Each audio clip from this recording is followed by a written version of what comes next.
Welcome back to News 19 at 11. It was a packed house tonight at Columbia City Council meeting, and much of it had to do with the city's ban on conversion therapy. News 19's Chris English joining us now with the update. That's right, Erica. It was a packed house as the city of Columbia is one of more than 100 municipalities across 27 states that bans what's commonly referred to as conversion therapy. Now, a proposed amendment in the state legislature on that ban could cost the city over $3 million.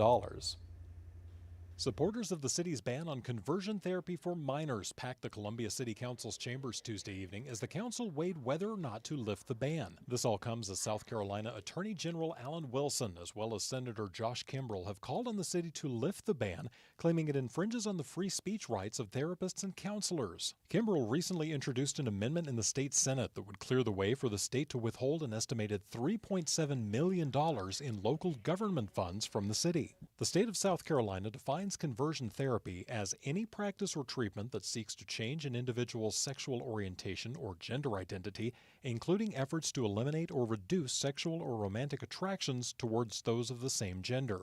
Opponents who spoke before the council argue the practice is not a form of therapy and that it can lead to mental and emotional issues for minors, including increased risk of suicide. He, as well as two Lincoln pastors, told me my mother that if we did not go through this therapy, they would be excommunicating me and my family from the church. This was my homework at 15 and 16 years old when I went through conversion therapy. Imagine the hope that I had for a book that said you don't have to be gay. Having children is like planting a garden.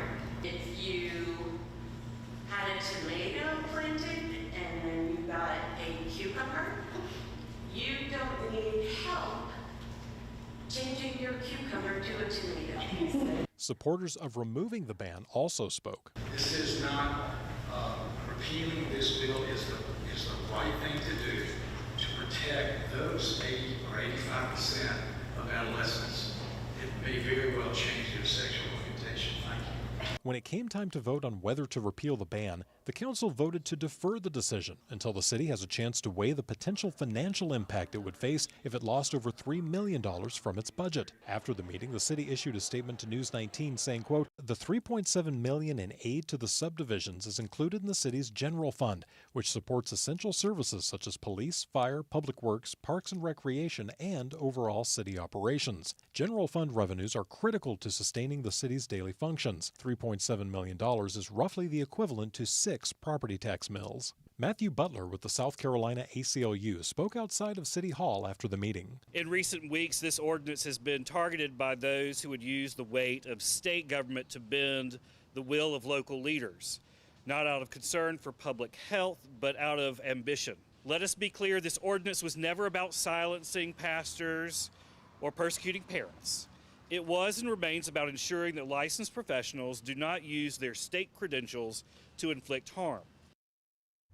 And the City Council will take up this issue again at a future meeting. Once we know the date of that meeting, we'll have that for you both on air and online at WLTX.com. Live in studio tonight, Chris English, News 19, WLTX.